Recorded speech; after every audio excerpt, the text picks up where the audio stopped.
Hey, this is Nakedly Examined Music. I'm here with three very special guests for a discussion of what I have termed, I don't know, head composition versus gut composition. Something about when you're songwriting, how much are you uh, consciously planning, deliberating, going over again versus improvising, just and this is very relevant for my format because I have had all three of you on the show separately and have tried to ask you, hey, with that specific song, why'd you do that thing? And some guests, they know why they did that thing. They talk about their influences, they talk about the deliberations they went through, the other options they chose. And some guests, I don't know, James McMurtry, who seemed completely uh, against the whole ethos of the show, was just like, well, because I wanted to finish my album, because I want to make a living. Like, gave that kind of answer, which tells nothing about the creative process, though he was funny. You should definitely listen to that episode. Let's start with Roger Joseph Manning Jr. Introduce yourself a little, remind folks who you are. Your arrangements, I know, are quite meticulous, including this wonderful new album that is sort of why we're doing this today, because your promo guy, Frankie, said you should have Roger on again. And so here you are. My promo guy. Yeah, let's see. My name is Roger Joseph Manning Jr. I started in this world about 30 years ago with my own groups that I co-founded, Jellyfish and then Imperial Drag and the Moon Cookbook. And then somewhere around the age of 30, after almost having a nervous breakdown, I said, I can't be involved in these band families anymore. So I became a perpetual sideman. And most notably with Beck, I've been his keyboard player off and on for the last 20 years or so. And then just basically have had a career of a lot of freelance keyboard session work, background vocals, arranging, singing, and orchestrations, mostly in the pop rock world. Sometimes I'll play on people's films and stuff, but and then in between there, I've managed to get out some more solo records so that I still feel like an artist. I still feel like I'm actually self-expressing because I got spoiled doing that in the early days. Yeah, that's what brings me to this place today. I'm still writing original music whenever I can justify the time investment. All right. And once I decided I was going to do this with Roger, who have I talked to in the past that I want to get back involved? Rachel Taylor Brown, whose rep Howard Wolfing has not pushed anything of yours on me in a while. You haven't had any music come out for a few years, but I remembered we had a good time talking, and we've had some communication since then. Yeah, can you say a little about where you're at, or give an opening statement about this topic, or whatever you want to do I to didn't know introduce I yourself? needed an opening statement. Now It's I'm not all a formal. tremble. Well, I think I'm a little, I actually never remember how to say this, out of my league or out of your league with these two fellow guests. I toil in obscurity in Oregon and wrote my 10th album. It came out technically in 2018, but it came out so late in 2018. It was in November that I like to say that it came out in 2019, because then I don't feel like such a slacker. And I'm a musician and I'm a songwriter. And yeah, I've still been writing steadily. I write all the time, but I'm at the point where I'm wondering, I'm trying to muster the energy to the energy and the actual resources to record again. So I think it's more the end. Oh, I'm sorry. No. No, I didn't have anything else to say. Well, I remember when I talked to you that, your arrangements also seem very clean, very meticulous, but it's also just very emotional, shuddering music, and with some very strange arrangement choices. I really wanted to get your perspective in here. David, very different style, I think, than both the others. You want to say a little about your background to reintroduce yourself? Again, if I'd known we had to do this, I would probably been hidden in the cupboard. The improv part of this, you're improvising. Yeah. Well, I guess I've been crawling through the wreckage of the lower levels of the music, the rock and roll boulevards for about about 30 years or more or whatever. To very little kind of fanfare, whatever, which was the point in a way. I don't know, that sounds defeatist, but you know, not maybe unlike other people, not really kind of having that reaching for the golden egg or whatever it was, but by still wanting to make music that some people liked, which seems to have happened in a very small, tiny way, and it continued slowly to keep using E minor and G and C by changing the capo up and down the fret. It's not a very good introduction, but and also now I feel like terrible because everyone's got like, you know, what, either got this wonderful backdrop of books or amazing recording equipment, and I've just got this boring wall with a, well, you can't even see the top. There's a picture of Mexico up Hey, there. man, mine was so bad that I put a field of grass behind me. So Yeah, well, even that is something. It's like you're in the jungle. That's quite, you know. That's definitely the most psychedelic of the bunch. Yeah. It is. So I remember that, David, some of your stuff with Comet Gain, it's Oh, very, sorry, I should have it's mentioned very, that my very, band is called Comet Gain. yes, and, it's yeah. some of that's very, very slick, very evocative, you know, like Rogers of past eras. You know, oh, this sounds like a 60s things. Roger is more set, this is, you know, 1972, this is sweet, some of your arrangements. But then there's also this, you know, the volume of stuff that you've been putting out, David. These solo albums seem to be quite spontaneous. That it's you and a recording equipment. So can we sort of start with that? I mean, are these two separate modes for you? The rehearsal mode versus the let's just get something on tape mode. Well, that was the one thing I had to say about this particular topic before I could have just thought, hopefully other people will say clever things, is that, yeah, obviously for about 20, let's say 28 years, I don't really know. You know, we have my band, or if I've occasionally I did one solo record, it's been at a slow pace where you're making an album for a record company and you have that time. It's usually, you know, like most bands, there's like a 3-year gap or 5-year gap or 2-year gap between albums. And you know, I had a day job, and you slowly accumulate songs or ideas more. For me, it was more like, okay, I got an idea, I'll write it down, or I've heard a song, I can use a bit of that. And then you slowly go amass these notebooks. I mean, there's always a notebook lying around. And then when it comes that time where the record label say, can you give us a record? Then you compress all these ideas into, and hope that things come out, and hope there's at least 12 to 14 songs or ideas or whatever. But you have that time, there's no real rush. But now, out of kind of a mixture of necessity and I live in another country now from the rest of the band. I live in France, I live in England, and I live in a forest, and I have more time on my hands. I kind of been doing Bandcamp albums nearly every month or nearly every 2 months or something like that. And it becomes this process of like, I've got to write a song now. I mean, I've got to write an album this month. Like I've just realized I've got like 4 weeks before the next Bandcamp, hopefully before the next Bandcamp Friday, and I don't have any songs. I've got 10 song titles and a couple of ideas, and that's it.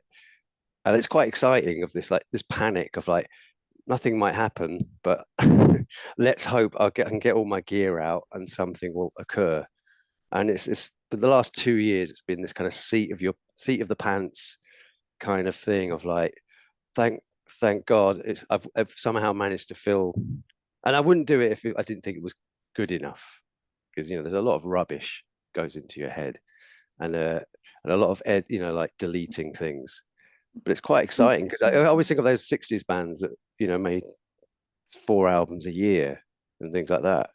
So I kind of feel like I'm doubling that maybe, but, you know, it's quite where the improvisation aspect and this kind of instantaneousness of like your ideas have to kind of like, and maybe it could be also being in one room, doing it in one room rather than being in a rehearsal room and playing it in front of other people and all that process, and then go to recording studio and everyone's got an idea and changing it. It's just me and a machine and a few instruments, and you kind of have to kind of, I don't know, what does everyone else think? So I'm passing the buck now after I've That rambled. was interesting. I'm not continuing to talk. That was just an interjection. All right, Roger, what's your compare and contrast? This. I'm fascinated by David's ability. I understand putting the kind of deadline of your goal of 4 weeks out. You've got to have another body of work done. I'm fascinated by your ability to be inspired and excited enough to have that level of output of original ideas. I'm almost envious. Now, if I had no other commitments, and right, I had some financial backer who was just like throwing money at me and said, just sit in your studio, write original music all day.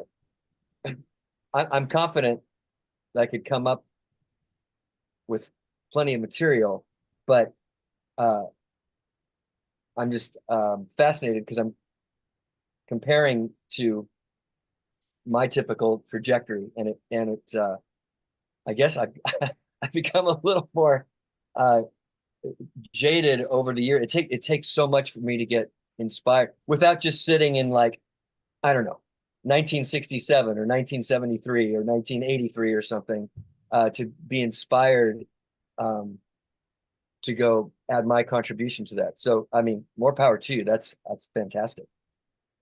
Isn't there a kind of aspect of the threat, the adrenaline of the threat of knowing that you've got to do this? I mean, I remember, I can't remember, I think it was the Rolling Stones that Mick Jagger and Keith Richards and Andrew Loog Oldham locked them in a room and said, "Don't come out until you've got a song," because you wanted them to write their own songs, and they wrote, I don't know, whatever song it was.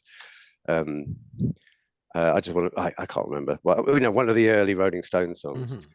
And because they had to do it, there was this kind of, like, I guess the adrenaline created some kind of creativity inside their heads. And and obviously it's not always there, and you're sitting there. And I just played a gig in Madrid, and the whole time I was like playing older songs and thinking, I've got to go back on Monday and I've got to start writing new songs. And it was kind of this thing of like 50% total fear.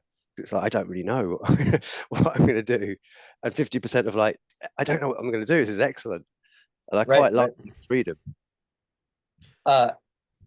Absolutely. Even in some of my bands that I mentioned earlier, I can remember kind of deadlines and metaphorical artistic gun against your head. And at that point, you're additionally, some of those bands were on record labels. It's like, oh, not only do we have to write a song that we're both excited about, me and my partner, but gee, ideally, it might want to have some commercial potential to it. Yeah. And as you just said, that can actually force or invite, in a very stern way, some ways of presenting your chorus or the hooks of your song in a way that you wouldn't have thought about before. Is this something that is more inviting in a sing-along kind of way for more people? Are we making music for all of our musician friends, or are my mom and her girlfriends going to want to be able to sing along with this as well, kind of thing? What was it? I mean, I know you did that. I mean, I from what I know, you did a lot of that music with someone else, and you collaborated, which I've never done. I mean, okay.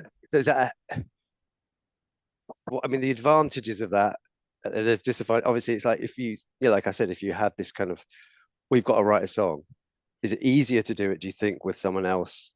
Like, you push each other, or you can alone. maybe one person, like, did you just come up with some words and I'll come up with some music? Or, because to me, that's an alien world, the concept of, other people doing it with you. To me too. I wonder if is it easier for you to, do you feel it's easier for you to write alone, or do you feel it's easier to write with someone? I enjoy both. Obviously pros and cons of each. with I started more often than not writing with a partner. So that always got I can get more elaborate about this. It was very clear he was going to be singing the songs. He had clearly the better voice. We both sang, but it was like, you've got the lead singer voice, man. Let's, you know. And so, and he was also the lyricist. And a lot of my role was not only contributing chords and melody with him, but then a lot of the architecture and filling in the gaps kind of thing.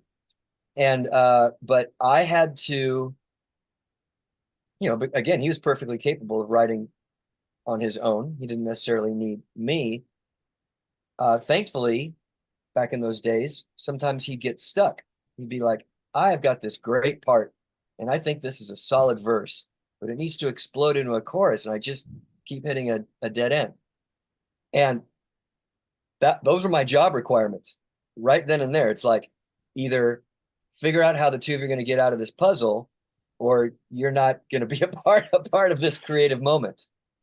And so I got really good at trying to be a chameleon with whatever kind of vibe and attitude his song idea was bringing to me. And he could write in a variety of styles. He was quite good that way. And so I would have to try to imagine myself in his shoes and then continue the idea without it sounding like, oh, a different personality just came in. We've just made a left turn. I had to try to make it seem as cohesive and linear as possible. It was always challenging, but I actually really liked that practice. And I think I got better and better at it the more I kind of dropped myself into those, at first, uncomfortable situations. Now, it helped that a lot of our record collection was similar and stuff, but very often not. I mean, he liked a lot of the singer-songwriter like Van Morrison, Randy Newman, Bob Dylan kind of stuff, just to not to overly simplify, but just to give you a picture. And I often was coming from more intricate harmony, Burt Bacharach, Steely Dan, Genesis, whatever, much more harmonically rich side of songwriting. And we had to find what our middle ground was going to be. So it sounded like one cohesive sound. And I think we successfully did that for a decent amount of time, but that didn't come easy. But I enjoyed that game. And then every time we got a result that I thought was worthwhile, like we succeeded, it was just more fuel to do it next time we had that challenge. This is one of the reasons I thought that this topic might be good, is because what you're describing is an aspect of being a good crafts person, right? The craft of songwriting. I had another guy on who he would do a lot of songs to order, like, tell me, pay me a certain amount of money and I'll write you a birthday song. I'll write a song for, there's this, one of our sponsors, Songfinch, is always based entirely on this, is that we can give you a theme, we can give you a style, and you got to write, as opposed to, I'm an artist, I don't know where my ideas come from, I'm just the muse. And I want to get Rachel involved here, because that's at least how I feel like listening to your stuff again. That might be a little more of your that it's not like if I said, hey, you got to right now, Rachel, write a 4-minute song and it's got to be a hit single, and I want you to collaborate with this person and I want you to have this and this characteristic, that would not work for you. It has to be, unless it is, physically pushing it out of your soul, then it's not going to happen.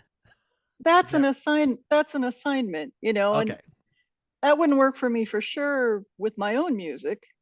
No doubt my music could be vastly improved by being a little less of a jerk and not wanting, I've been called a control freak with my music. And I wound up working with Jeff Stewart Saltzman, who I've done my last 8 albums with. He's been the recording engineer and co-producer. And I actually wound up working with him because I related that story to him, that someone had said to me who I'd played with, you're a control freak about your songs. And, I felt like, ooh.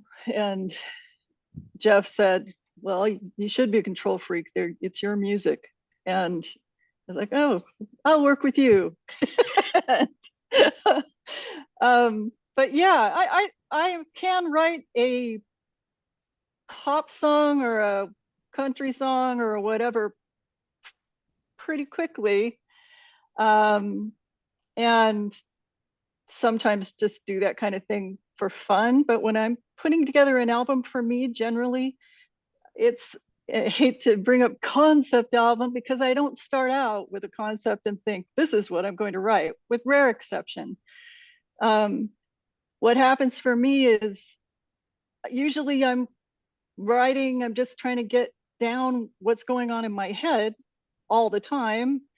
And so I've got all this shit on my antique recorders, and I don't even have multi-tracking on the recorders I use. I'm singing harmonies and other parts of things after I've sung, so I just have this long consecutive thing. Then I have to decipher it when I'm putting it all together to record. But I'm generally just trying to get things down. And usually it's after, and when I'm playing things many times, I'll just feel like playing things in a certain order. I'll just segue straight into another song, and that winds up being my sequencing for the album, because it's like, oh, I liked how these go together. And so that happens. And then it's kind of after I've got the whole thing together that I look at it and I go, oh, these all kind of tie together. This is where my head was at. This is what my brain was churning around. And it is actually becomes a concept album. And since I have the antique idea of liking old, I listen to albums as a whole. I want my songs to stand up by themselves, but I like listening to albums as a whole. I like to set a mood. I want someone to get into it and ideally listen to the whole thing, because to me, it's one thing. It's not a bunch of things. And yeah, you're right. I am sounding pretty. But what was the word you used earlier? Artsy. But I'm not trying to be. It's just how I work. I hear things in a certain way, and I'm a hermit. I don't get out much. So writing music has always been really personal and private. And yeah, the thing I'm so impressed about with these two guys, with David and with Roger, is that they get it out there. That's the part I hate. I do like recording, but I don't like even just putting something up on Bandcamp to me is too much work. It's like, no, oh God, it drives me nuts. Anything technical drives me nuts. And so I don't put things out there a lot of times, just because I have to sort of gear myself up to do it. And after I put out an album, I just feel kind of flat for a while. It's like after moving house or something, you just feel like you need a good long rest.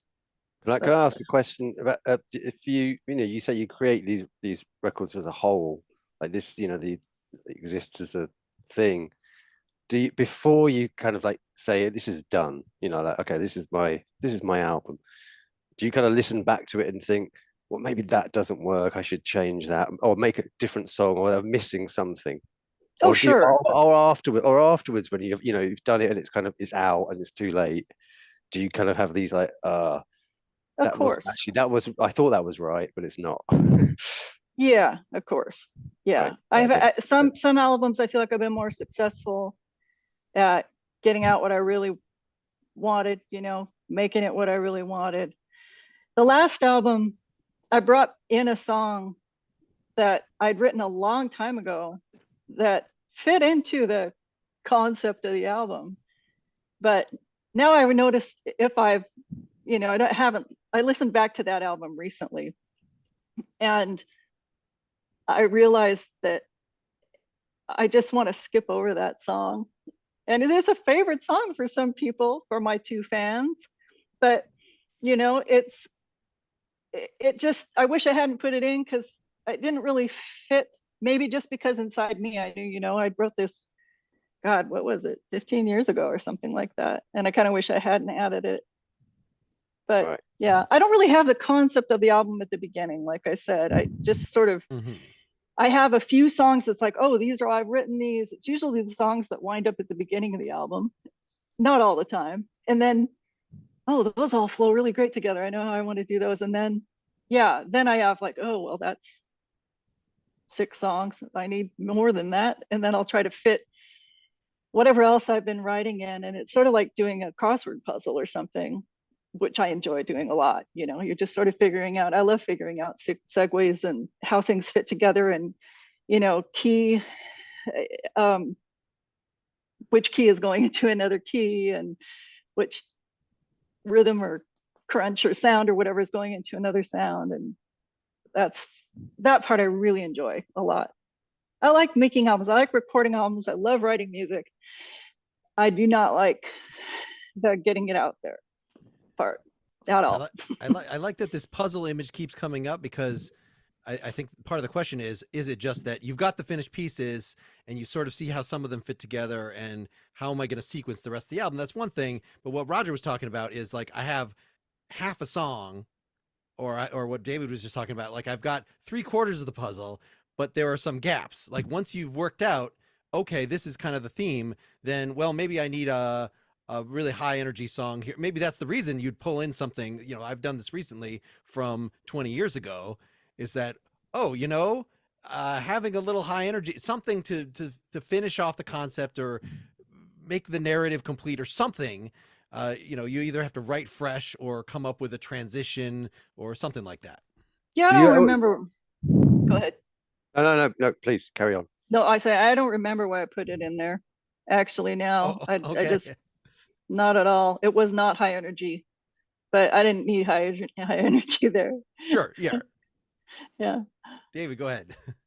Sorry, I apologize. I sometimes think is that your mental expectations of what you think people want, and there's always a, you know, even I guess a lot of artists, they kind of like, no, I do what I want. I hope, and you know, and I imagine both of you, Roger and Rachel, are kind of like, you know, these are the songs I've come up with, so that's the way it's going to be.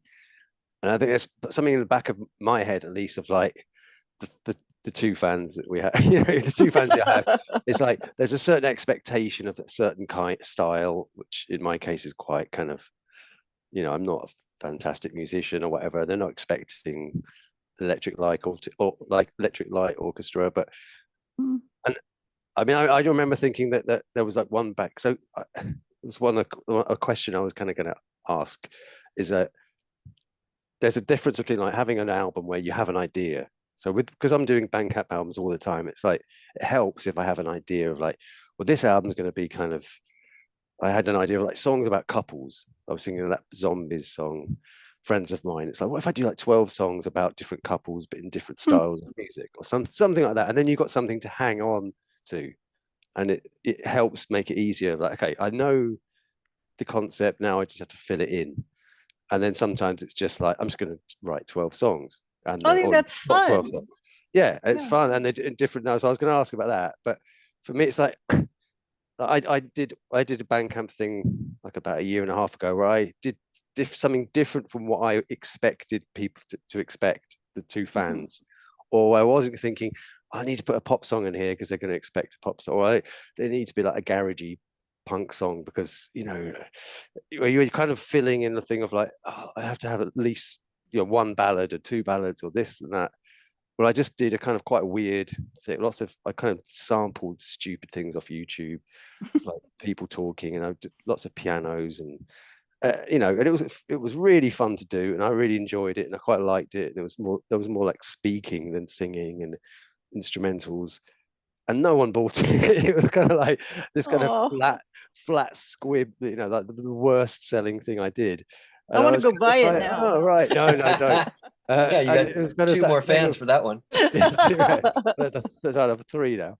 That's good.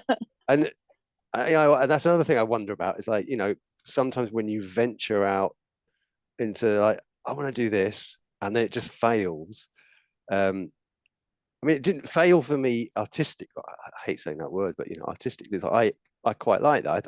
I'm happy with what I did. Like, or basically, I fulfilled what I wanted to do, whether it's terrible or not. And then then you find yourself doing this other stuff where it's like, yeah, you kind of almost pandering to what you think you might need. I don't know, it's hard to explain.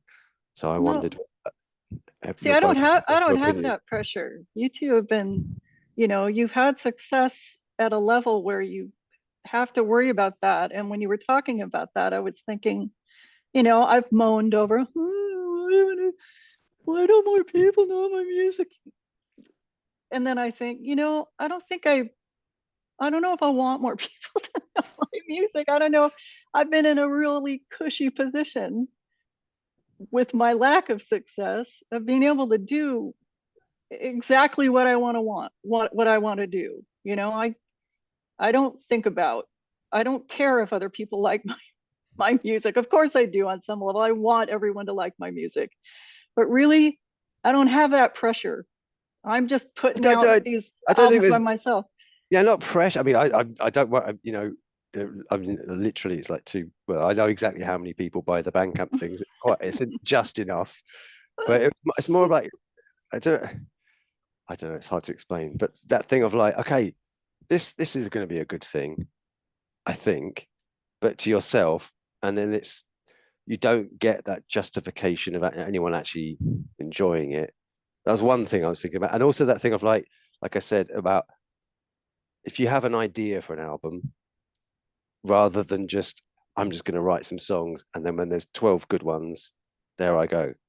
I mean, I wonder how you both feel about your opinion on how you would do that, or if you're just happy to just like, I'm just going to keep writing songs until I think I've got some good ones, or you feel like it needs to kind of fit. Roger, concept albums. I mean, this is I raised this as an example of pre-planning, but the way that Rachel laid it out is you could have a concept that's post hoc. It's not actually, doesn't actually mean you're pre-planning anything, but typically, I'm going to do Lamb Lies Down on Broadway or whatever. That indicates that there's got to be some arc to it, and it's theatrical, it's programmatic in a way that it's not just this is just what the muse told me today, or the 12 songs that I happen to come up with. Yeah, I mean, for me, it's pretty preordained in that I'm not, I didn't get into this arena of expression because I was a fan of poetry or playing with the word and lyrics. That was always like a necessary component to, I was just fascinated with this world of, I was born into the era of like pop rock stuff, and then all the thousands of tributaries around that, from Motown and R&B, and then what jazz playing the role that it did in the first part of the last century, where it was the popular music, before we got Elvis and electric guitars and Chuck Berry and all that. So that's what always fascinated me. The lyrics were this frosting. I mean, I know when I hear a lyric and I don't like it, and it can kind of turn me off from the song, but that's not my first focus. I take the song in as a listener as a whole, everything from the timbre of the singer's voice to how they're phrasing. A couple words might jump out at me. Oh, that's interesting. What's that about? But it's also, what's that bass energy that's coming in, or what the drummer's doing? Did they have a big orchestra behind them or not? Does it sound like it's in a little shoebox in a garage? And every permutation of that.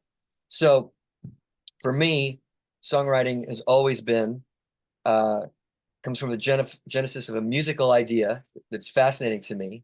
Either very quickly or over time, I complete that idea by myself or with a partner, and then I've got to come up with the dreaded lyric. Now, I say dreaded lyric, but that's because I'm less practiced, so it takes me longer. I actually have fun writing lyrics. I actually have fun going into that part of my psyche and seeing what I can come up with, and just like pages and pages of wordplay. And it's, again, being a musician, it's very important to me that the lyrics sing well, and that you have fun with the English language and the consonants and the vowels and which ones work and which don't, and all that stuff. And I have been around enough brilliant lyricists in my life, and had the benefit of working with so many brilliant lyricists, including heroes of mine. Like, the bar's up here. So just because I'm not a practiced lyricist doesn't mean I'm gonna just phone it in. I often joke some of my favorite songs I've written, the bulk of the musical idea perhaps happened in 30 to 40 minutes, where I was like, okay, that's a solid A and B section. I'm not worried about finishing it. The lyric can take me 3 to 4 weeks. I'm not kidding. Come down to my room, pad of paper, pencil. Let's go. I'm not gonna, I'm not leaving here until I get arrested. It's that scene from the movie where all the crumpled pieces of paper over by the trash can and they're like overflowing out of the trash can. That's every song I've ever written. So what happens then when I have a collection of songs that have finished lyrics, I wouldn't say they really necessarily fit together. What I look for, if I'm putting out an album's worth or even an EP's worth, does that collection take the listener on a journey of some kind? Do I have fun exploring all the emotional sides of any human being? That's not to say if there's a heartbreak album that I've enjoyed in my life and every song is about that, that's just as valuable an offering to me. That's really not how it's been for me, though. My listening experiences for audience, both as a solo artist and with bands, it's been a roller coaster ride of emotion. Like ideally, the listeners crying tears of joy one moment, or they're crying tears of heartbreak in the next. If I've evoked that at all for the fan, then that's kind of mission accomplished. And of course, hopefully, I did it.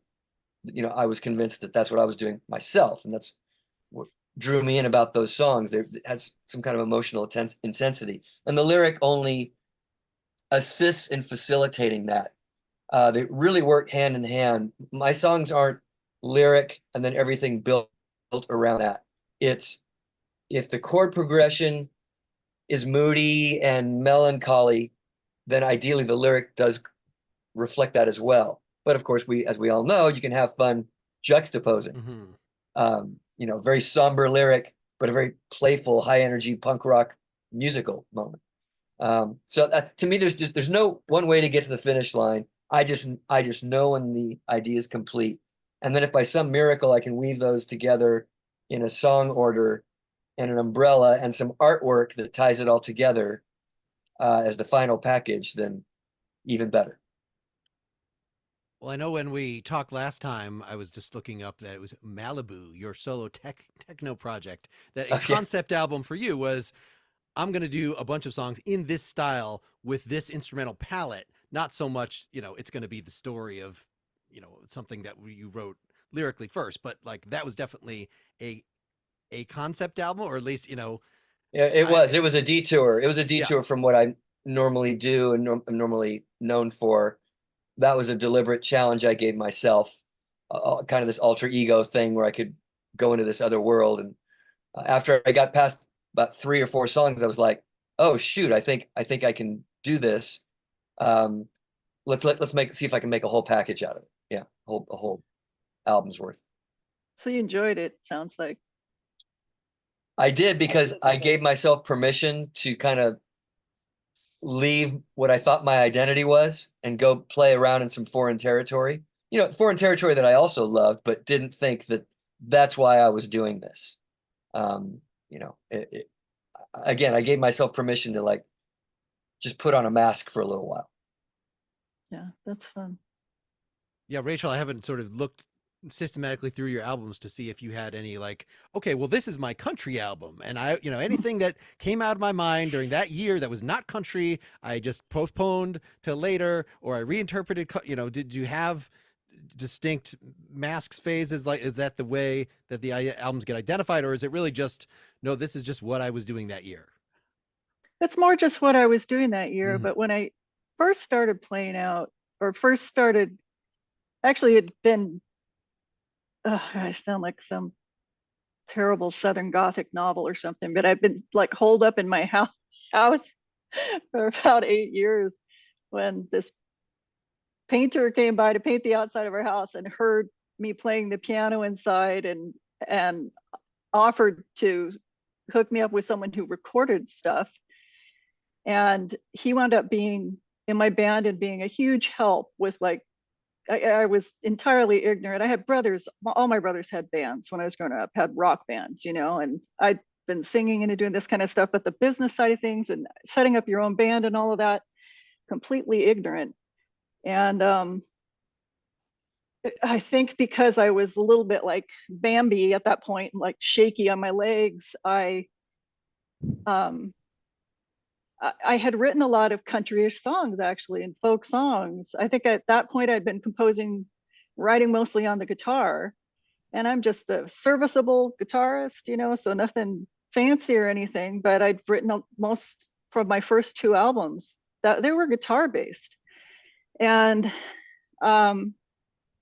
I frequently got slotted into that girl singer songwriter kind of folk girl singer songwriter thing, which I liked those albums and I liked the songs that I was playing, and indeed they were folk, but what I was writing at that time was a lot different than that and was more piano based. I mean, once after those had come out, and so I guess I was just in way too long-winded a way answering that. Yeah, I actually did do a kind of countryish, you know, a couple of things in the beginning, but they kind of went more in that direction than I wanted to, because I was trying to be less of a micromanager and control freak and listen to the, you know, the very nice people that were helping me out and were helping me record those two albums. And I remember I brought in a bunch of songs, and I brought in some of my weirder songs because I have a lot of stranger songs, and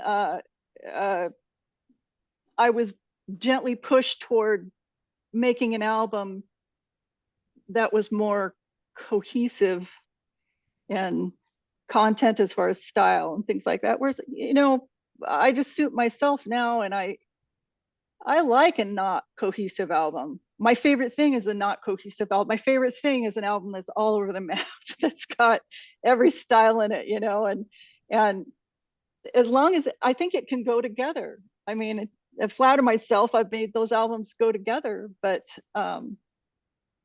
they're kind of all over the place, to answer your question, Mark. I mean, there's one thing that I wrote by assignment, or set myself the assignment, and that's because I challenged a friend. We were like, we need to get on this Christmas thing, because all these Christmas albums are out, and we're like, let's write a Christmas album in a day. I was challenging him, write 10 Christmas songs in a day and we'll get this thing out there and flog it.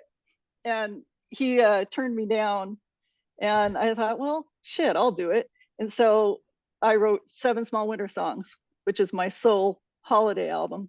And so I didn't write 10, but that's the thing I wrote by assignment, and I did write them all in one day. And I think I forgot them all promptly, but Jeff, who I record with, reminded me of them and said that we should record those. And so I had to relearn them. I had to go back to my little recorders and relearn them and then record them.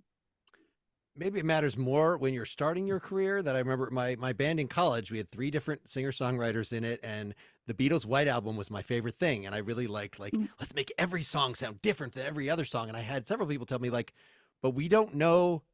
You have to actually establish an identity for the band. Saying that we're like the Beatles' White, well, the Beatles were the Beatles' White Album. You're not the Beatles.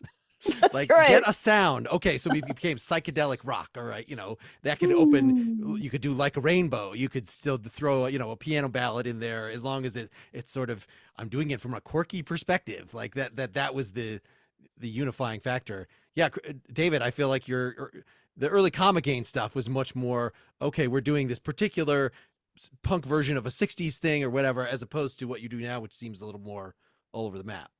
Is that? Well, no, it was kind of even more over, because we didn't know. I like. I mean, I guess what I shared with all the band was that we liked completely different, lots of different things at the same time. So I really like Northern Soul and 60s soul and psychedelic music and punk music and kind of the jam. You know, so I couldn't tell what would we be good at, because first you kind of want that identity, and a lot of my friends were doing bands and they were like, we're a punk band, or we're a mod band, or we're a and I was like, I kind of want to be that and that, and I want, it was like, I don't know which one I want to be, so it just kind of mashed together. Also, I was a terrible musician, which was the best thing about it. So I couldn't actually do any of those things properly anyway. So it's even like, so it's like, okay, let's do a Northern Soul song. It would end up sounding like something else because I just didn't know how to play like, you know, the Wrecking Crew or whatever it was. It was like, so by the virtue of my own limitations as a musician and the fact that I had no idea, well, no, like wanting to be everything, and it's like I want to be Gene Clark and Rocky Erickson and Paul Weller, and I don't know how to put them all together in one song. So you come up with something else by accident, and it's kind of that's kind of been the journey. Has been like that. It's really just like just continuing to buy records that you love and wanting to emulate them, but also wanting to be completely different from them, but somehow take spirit or something like that, and then hoping that you're getting something different out of that. And sometimes you do sound a bit too much like something. You know, it's like the other day we've just been recording a new album, and it was like this sounds like a Fool song, like and I love the Fool. It's like, so how can we turn this Fool song into like a country rock song? And then and then you got to come trying to figure out a way of, I don't know. It's Sing specific notes, then you won't sound like the Fool. well, yeah, I mean, but yeah, it's like a process of just kind of like kind of wanting to emulate parts of the things you love, but then also mashing it into your own thing. And I think sometimes it's because of like partly because I can't replicate it is a good thing. Like I can't. So if you played me, you know, a Gene Clark song that I love, I couldn't tell you how to play it because I'm not a great musician. So something else will come out of that. And then I have my own lyrical way of writing lyrics, and it won't sound like this. And so yeah, you end up hopefully, with some kind of part of yourself, but with other aspects of other things. But no one can actually say he's just ripping off, you know, whatever it is. He's just ripping off the Who. And with a little bit of, I don't know, you know, Curtis Mayfield or something. There's no way anyone could tell that from our music because it's done so ineptly. But you know, with a certain amount of grace, I hope. I don't know, well, like bad grace, broken grace. Is that a phrase? Yeah, it is now. Well, let me point that then to Roger, because you know you've done, when we were talking about your Licorice Quartet stuff, the like, okay, we're doing a sweet thing, we're doing an ELO thing that you actually can, or you know, you take the time to, we're gonna nail these. It seems like if you can, if you're not limited by your own, I'm gonna say perceived limitations, the way that David is putting it, that you know they're not perceived; they are genuine. I'm just being charitable here. That you know, yes, it opens up greater creative possibilities. Like I could recreate anything here that I've ever heard, but yet does that make it then harder to, you know, be yourself, if that makes sense? Well, I think everybody has the same challenge, which is making sure they're aware of what their unique voice is and capturing it as efficiently and completely as possible. So you're always looking for things that might be adulterating it or diluting it. And one of the things that can dilute it is the ability to copy moments of your musical heroes too well. It's constantly a double-edged sword, right? Because it's at the end of the day, you still have to be a self-aware artist and know what you want to say, because no, we don't need clones and copycats. It's never going to be as good as the original anyway. So I can say, oh, I'm very influenced by Elvis Costello, and I've transcribed certain ones of his songs and know why these moments harmonically are powerful to me. I'd like to make sure I recreate something that powerful in my choruses or whatever. And it's I mean, in all my bands, including Licorice Quartet, which you mentioned, we never ever set out to go, this is our whatever song. This is our Police song. This is our Roberta Flack song. And this is our Stevie Wonder song. And this is our Jam song. Yeah. I mean, that combination that David said a second ago about Rocky Erickson, Gene Clark, and what was the third one? Uh, I don't remember. I don't Paul remember Weller, either. It maybe, was, or something. I don't know. oh, it was Paul Weller. Yeah. And I said, sign me up. I'll be Yeah. I'll be All at right. that concert. I'm locking you Yeah. three in a room. You're writing a song together right now for the next Oh. 10. No. Yeah, I, exactly. I did this exercise. Sorry to interrupt, but I did this exercise for, you know, maybe with this record where I have a lot of 7-inch singles and they're all kind of a bit randomly placed, and I was going to go pick out 2 singles and go like, you know, from different artists, hopefully songs I liked, and not even listen to them, but try and kind of figure out in my head what these 2 songs would sound like mixed together, and and then try and write a song like that without listening to it, therefore hopefully missing a lot of the aspects of the song.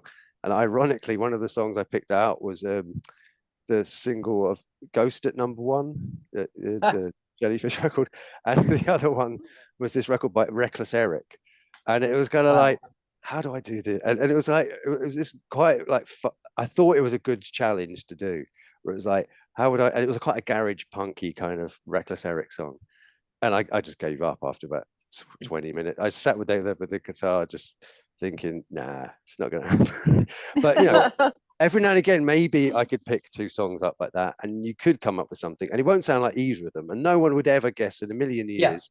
This song sounds a bit like this Jellyfish song that's very ornate and very well structured and everything else, and this kind of like 2-chord Well, thrash. you're using them. That's a fantastic exercise because ultimately you're just using it as a launching pad. Yeah, well, that's Uh, what you need sometimes when you're doing things in Absolutely. a hurry. You just need that spark, and that's, you know, that's a But- way of doing it. To complete the answer your question, I mean, I realized it was pretty much in my later high school, college years, that all the music that I was really being drawn to, again, in more of a pop rock setting, when I aspired to be a songwriter, because I was pretty accomplished on my instrument. And yet I realized one day I had this light bulb went off over my head. It was incredibly gut wrenching that I didn't know how to write an original idea, original song to save my life. I was very good at learning what all my heroes were doing, but I had no tool belt for writing an idea that amused me, let alone might entertain other people. And I realized that all the groups I was very much drawn to that were inspiring me, for the most part, had no musical education or traditional training whatsoever. They were pretty much all art collectives. They were art school students who went in as painters or sculptors, and then they would jam with their friends on drum machines and synthesizers. And they didn't, the whole joy of that era was you didn't need to know a damn thing about what you were doing. The point was, can we concoct an original idea that we like and then capture it? And so many of my inspirational influences were that. And even the guy that I work with a lot these days, Beck, he said when he was in high school, he was able to take guitar lessons like all his friends, and he had some friends who were much more kind of ahead of him, and so they were quite proficient and quite good. And he realized, he said he had this wake up call one day, went, oh my God, if I keep taking guitar lessons and studying what everybody else is studying, I'm going to just sound like everybody else. And I don't want to do that. And he said he literally, he quit his lessons the next day. So his songwriting success has been not dependent on knowing everything about music at all the time. I mean, his father is a very accomplished arranger and film scorer who's highly educated, highly trained. And Beck had every opportunity in the world to utilize those environments, but he saw the writing early on the wall for himself that he just kind of took a bet. I'm gonna be more original out of the gate if I haven't internalized all these traditions and all these cliches. I mean, the proof is in the pudding. Is like whether you're a fan of his or not, he's had endless output, and in my mind, there's a Beck sound in there, and you can kind of go, well, there's this moment and this moment, but at the end of the day, there's a Beck sound, and I've always admired that from afar.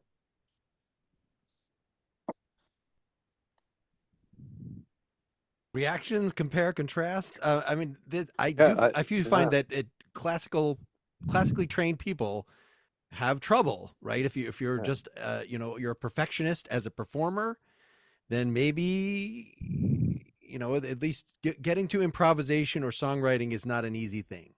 That in some ways starting more rudimentary. Uh, this is again one of the things really motivating this topic is I feel like this the kind of things I did in composition school, those are a little helpful when I'm trying to arrange something. I don't do it enough that I actually remember how to freaking orchestrate, what the range of a trombone is. I would still have to pull out the textbook if I wanted to do that again. But and even literally, if you're a big fan of poetry and classic literature, and then just everything you write yourself just seems like absolute shit compared to what you've been writing. So I really just have to maybe physically get drunk, usually not that, but like wait until I'm emotionally drawn out enough that I can just shut down a good half of my brain, and then I can actually write something, getting out of your own way, that thing. Well, I still think. I mean, I couldn't play I didn't know how to use a guitar or anything, and uh, and the drummer we had didn't know how to drum, and it was great. And that meant you had to kind of figure out ideas of like, we don't know how to play any of this music we like. It's impossible because we have no idea what we're doing. So you have to kind of like figure out a new way of doing it, as long as it doesn't sound completely rubbish. That's the thing. Most of the time it did, and still does. But and luckily I haven't progressed too much. And most of the time when I do find a new chord, I don't know what it's called. I don't really know how to, and I like the fact that I haven't progressed too much, because I have to use my brain and instincts a lot more. But at the same time, I also admire people who are incredible musicians. So I guess the balance is to have a good musician in your band. We have a very good guitar player who you could say to him like, can you do like a Richard Thompson kind of guitar thing, and he'd be able to do it. But I can't, and I quite like the fact that I have to think of another way of doing it and somehow subvert. I don't know, I'm talking rubbish again, but No, I think you come up with, that's how invention happens. That's how new things happen, is if you allow yourself to do that. I think, I went to music school. I started out in music as a little kid, though, playing by ear and training that way. My mom threw me in piano lessons, and I hated it. And I cheated by asking my teacher to play, oh, can you play the piece through for me? And then I would learn it by ear from her playing the piece for me and pretend to be reading the notes. And I think it was until my senior year in high school, I had a choir teacher who talked to my parents and said, oh, you should get her in voice lessons. And I entered a contest, and I met a university voice teacher who was a judge there. And she said, you should come down and sing. And it was kind of like, it was great. It was one of those things where you're like, oh yeah, great. I got this scholarship to go to this music school. I don't know what the fuck I'm doing. And so I was in this school with, it was University of Oregon School of Music, and which is my home state. And there was this cold classroom in theory of these kids who'd had 4 years of music theory and sight reading in high school. And I was like, what? And they were teaching to that group. It was 5 days a week freaking class at 7 a.m. every day. I got a D, a C, and a D. And I wound up retaking it the next year. And I had a professor who just literally refused to let anyone fail. And I did well that second year, but I always felt a little like a pretender while I was in music school. But I became a very strong sight reader, at least in treble clef, the soprano. If I play the piano and I'm trying to sight read, it's like the right hand's going off like, and the left hand's picking. And, I learned theory, and I learned things, and I learned, more importantly, I think I sang so much, just this vast repertoire of vocal music that, it's like you are what you eat. Everything goes into you. All this stuff my brothers played when I was growing up, all the records I listened to growing up were the foundation. But then I got this classical bunch of pieces shoved in me too, and I sang in this group that did primarily Byzantine chant and things like that, so I got that in there too. But when I write, Mark had asked me when he interviewed me, what's this that you're doing? What's this chord? And he has much stronger grasp of theory. It promptly went all out of my head after I finished college. And I said, I don't know what I'm playing there. I don't, when I go into writing, I've described it before as I'm just kind of go dumb. I'm just like, I'm not thinking, you have to, I don't even know what key I'm playing in until I'm having to teach other people a part for recording or something like that, or for my band. But I think it's important to turn, the thing I've noticed with people who've asked for advice or asked me to listen to songs and things like that is that most people get really hung up on what something should sound like, or what maybe I should go to this chord now, maybe I should go to I really should do this, or I really should do that. And I think that totally gets in the way of, my only advice in situations like that to anyone who was asking me was, you can do whatever the fuck you want. That's the great joy of being able to write music, is that there aren't any rules at all. You don't have to follow any rules at all, unless you're writing something for assignment, or that I'm trying to write a rockabilly song. And so, yeah, follow those rules, but you really don't have to follow any rules at all. And that's, to me, really the chief joy of it. That's the thing I love so much about songwriting, is that I can do whatever I want. I can do whatever I want. Nobody else has to chime in about it. And I really am writing to suit myself, because honestly, you were saying earlier, David, I think if I even had 4 fans, if I went from 2 fans to 4 fans, that would put enough anxiety in me that I would start questioning more, oh, well, are they going to like this? Yeah. Right now, the 2 fans is probably a good number, because I don't think about them. I don't think, what would these people like? And I just am like, feel very, very free to just go, I can do whatever I want here.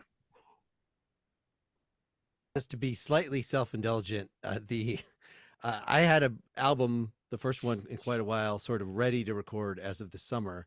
Like, oh, well, let me get a live band together. Started collecting previous associates. We're just about to go in the studio to record the demo. There are now 8 people in the band. So now I'm like, those things that I was planning that I thought were a coherent whole in August, we picked the most high energy, the most demo worthy stuff to go right now. So already within the band, I've got more than the 2 fans, the 4 people that I feel like I have to please, and present this like coherent, marketable, whatever, so of course I created this restriction myself. I didn't have to keep inviting more people to play along.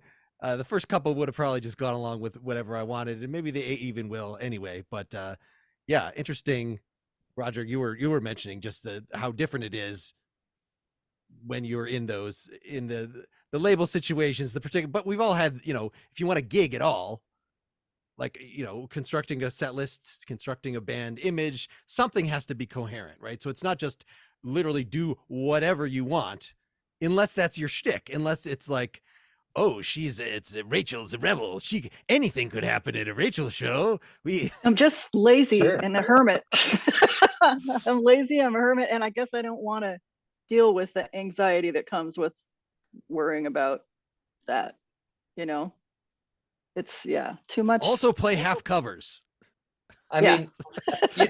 mean, again, this is generational, but I kind of came of age in a time where I was really like, music seemed to be what I was considering doing full time. It kept driving me. And this was like in a late 70s, early 80s kind of period. And so there were, like I was mentioning earlier, there were a lot of groups, like a lot of Anglo groups like Susie and the Banshees and Public Image, and Prefab Sprout, Nick Cave, and Roxy Music. I mean, just lots of stuff that was very no rules, artsy, fartsy, clever, a lot of intellectual stuff happening. And yet somehow all these groups were having they always had enough of a hook in there somewhere that you could latch onto it. It wasn't John Cage. I mean, it wasn't contemporary classical, because you can take it as far as you want to take it, just music concrete and just, blips and bloops and whatever, which is a beautiful thing and serves a purpose as well. I'm just saying the thing that fascinated me were these hyper intellectual, and just geeky art students that I guess had grown up in enough of 60s pop that they couldn't shake the Beatles out of them. So they still had these moments where it's like I remember first hearing a Susie and the Banshees song, and it's just like, what are these three people musically doing? I have no reference point. And then just after listening to it 2 or 3 times, it's like, oh, that's a great chorus. I can actually sing along to that, even though it was super angular and had nothing to do with what was on the radio, conventional pop radio at the time. And that amalgamation fascinated the hell out of me. Because it was almost like you didn't just have to speak to the, I don't know, whatever the popular music was of the day, a lot of R&B, the Totos and David Fosters and Paula Abduls and what have you. It didn't have to be that. You could have your own club with this other, the so-called underground or whatever. And yet I still wanted to have something be evocative and sing along or express my teen energy I was experiencing at the time. And I mean, that's why when you mentioned the Jam earlier, I mean, the Jam was one of those bands to me, because those guys are just I mean, it couldn't be more garage, non-traditional, and yet they've got tons of kind of classic Motown and soul and great lyrical pop rock hooks embedded in there. And I just thought they were such a great combination of all those things that were exciting to me about not only being a musician, but eventually I want to try to write something like that. It just was instinctual. It seduced me to want to try to figure that out. I think Roger he's hit the nail on the head with the thing after what this, but with Susan the Banshees, Prefab Sprout, and I guess the Jam. It was I remember those songs where they Christine by Susan the Banshees, and there's that King of Rock and Roll, the Prefab Hot Dog, Jumping Frog, and where the chorus, everyone can remember those choruses and sing along. And there's Eton Rifles by the Jam. Everyone who's singing along. And the verse is so the choruses are kind of for the mainstream. This is the bit you're going to remember. And the verses are for the weirdos and the outcasts, and that's the thing, because the verses of those songs are more lyrical, they're more complicated, they're more strange, and that was a kind of I guess there's that's the perfect mix, as you have these kind of I guess weird verses or middle eights or whatever it is, where you have the lyrical content that means something, and then you just have a fantastic pop chorus and everyone wants to buy it, and they couldn't care less about the rest of the song. They're just yeah, Come On Eileen is Dexys and Midnight Runners are another great band where they had these really memorable choruses, and the verses were quite intense lyrically and melancholically and all this stuff. And I think that is that's what you aim for. Well, that's what I think.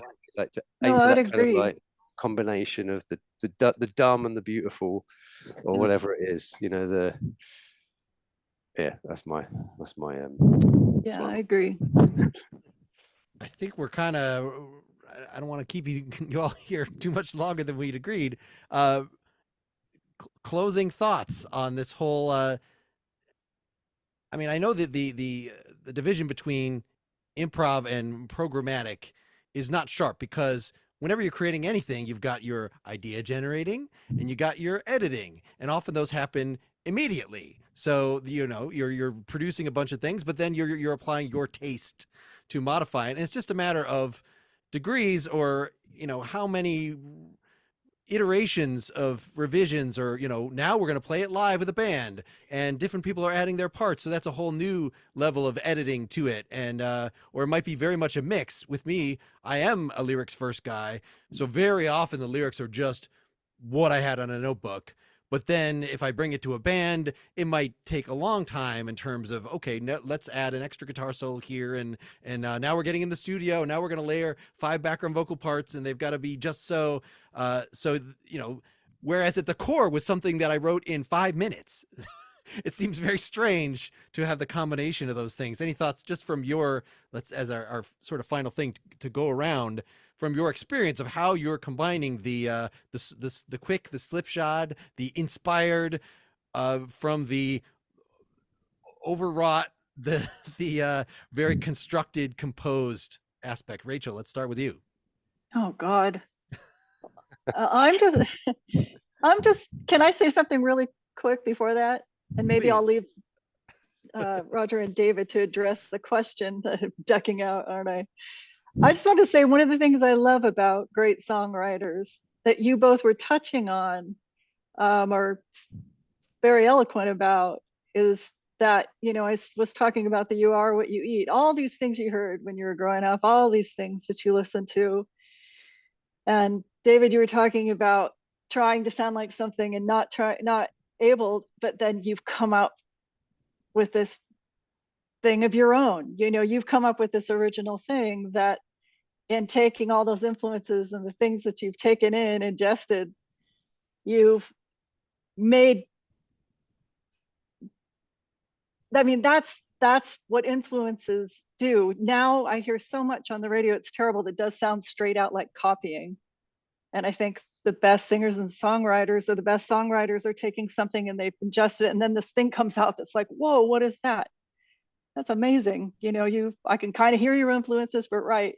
I mean, you said it better, but I love that about songwriters, that the best songwriters, you can hear those influences for sure, but you've got this sound that you've made your own. It's your own sound. You've taken all of these influences and you've made your own sound. So I just want to say that. I had a nice little happy feeling when you guys were talking about that. You mentioned, Rachel, sort of your primary collaborator has been your engineer, and that is the place where originality or idiosyncrasy can go to die very easily. I mean, just my last album, very folky, there's too much goddamn pitch correction on the vocal. I don't like to listen to it, because I was with yeah, I do want to hear things in tune. Okay, sure, fix that phrase, and I should have just resung it. But yes, so even I'm a making everything perfect, like that is the way that it becomes a copy. That seems I'm like, an David, enemy that's what you're rejecting. I'd rather hear the sour note. I'm such an enemy of pitch correction. I'd rather hear the sour note, because it's like, I can hear it. I don't know. I know people are really good at editing that, but I'd rather hear. But yeah, all right, I'm done talking now. David, your last thoughts on this general topic. Well, I'm also a friend of imperfection. It's one of my favorite things, because, well, luckily, I don't know. Oh, what was the question again? Improv versus programmatic. I mean, Rachel was very erudite about what she was saying, so I've now forgotten the improv against planned. I mean, it seems like pretty clearly you're on well, the. I think it's nice to mix sometimes a bit of both, because now I have this.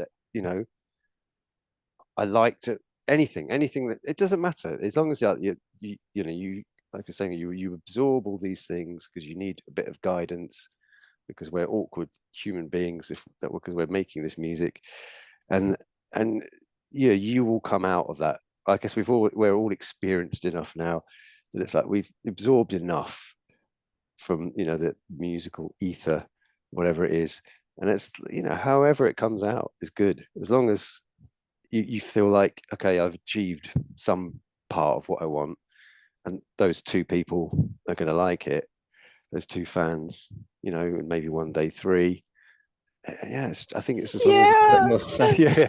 Let's aim for the 3. I'm with you. Dare to dream. Yeah, the dream of 3 or 4. Oh, that 4's too much. But It's too much. yeah, Just 5. to get more people in the 5 band. That's all you need. No, I think just be happy. Yeah, I think I always it was always this thing of like the unhappiness of like everything. Like, oh, this is terrible. Why did I do that? Why? Then you kind of just be like, this is the way it is going to be, and just be happy with that. And creating something. It's a nice thing to be able to do that, even if you're creating it badly, and it's only 3 people. It's however it comes out. It's not very erudite way of saying anything, but No, that is good. Roger is now going to take it from me. He's gonna Finish us off, say Roger. the best. Pressure's on. He's gonna do Well, the crescendo. Yeah, when Mark, you were asking that question at the end there, I was reflecting on the value of, so if you're inspired and you're in the songwriting moment and you're just kind of stream of consciousness. My instrument that I have dexterity on is keyboard, but I'll try to write sometimes on guitar, very often on guitar, because I don't have that same ability. I don't know my fretboard. I don't know my way around it. So I'll use it as just kind of to assist me with getting ideas out, and I'll just sing gibberish or whatever. And sometimes it can be just walking around the house. This little melody shape starts bouncing around in my head. And it's in those moments that you're channeling. And I try to let that part just flow, be in the improvisational space. Don't be attached. Don't be judging it. Obviously, I wouldn't be ruminating on it if there wasn't something fascinating to me about it, right? And that's when we have our phones, or back in the day, the cassette, and you just let that idea out as it came. And then I collect those, and then have to go back and look in the mirror, so to speak, right? I'll listen a week later. You let the song simmer. Driving in the car, you're stuck in traffic. Oh, let's listen to those ideas. Then the analytical, less objective mind comes into it. Like, wow, I was channeling something, but I'm not really a fan. I'm not really a fan of what I was channeling. I don't know where that came from. You try to be gentle with yourself, and then right there, there's 1 or 2 ideas. Like, oh my God, where did that come from? That's not only is that just as fascinating to me, but I'm even more excited to explore where this was going. And I don't even remember who I was that day. Was I in a good mood? Did I just get in a fight with my girlfriend? What was driving any of this? But at least it's captured. And then that's where the improv to start with, and then the more regimented organizational other part of the brain comes in. And that's always kind of been what's worked for me, but it's ultimately a relationship with yourself, because you gotta allow these things to rear their ugly head, so to speak, and as well as their beauty, and then you get to decide whether or not you feel any of it's worth sharing with the outside world, and that's been that's well put. Well, that's the only thing that's ever served me. But I like, right? This isn't for everybody, because it requires you take long, hard looks at yourself in the musical mirror, so to speak. And sometimes we don't like how we look in the morning, but it's also an exercise in self-love and forgiveness and all those things that I think come into play.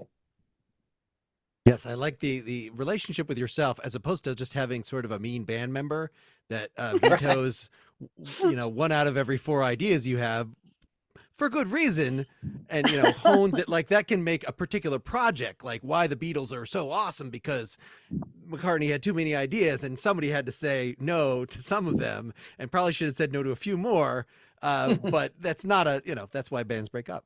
So, but hopefully you can stand yourself and love yourself. Hopefully.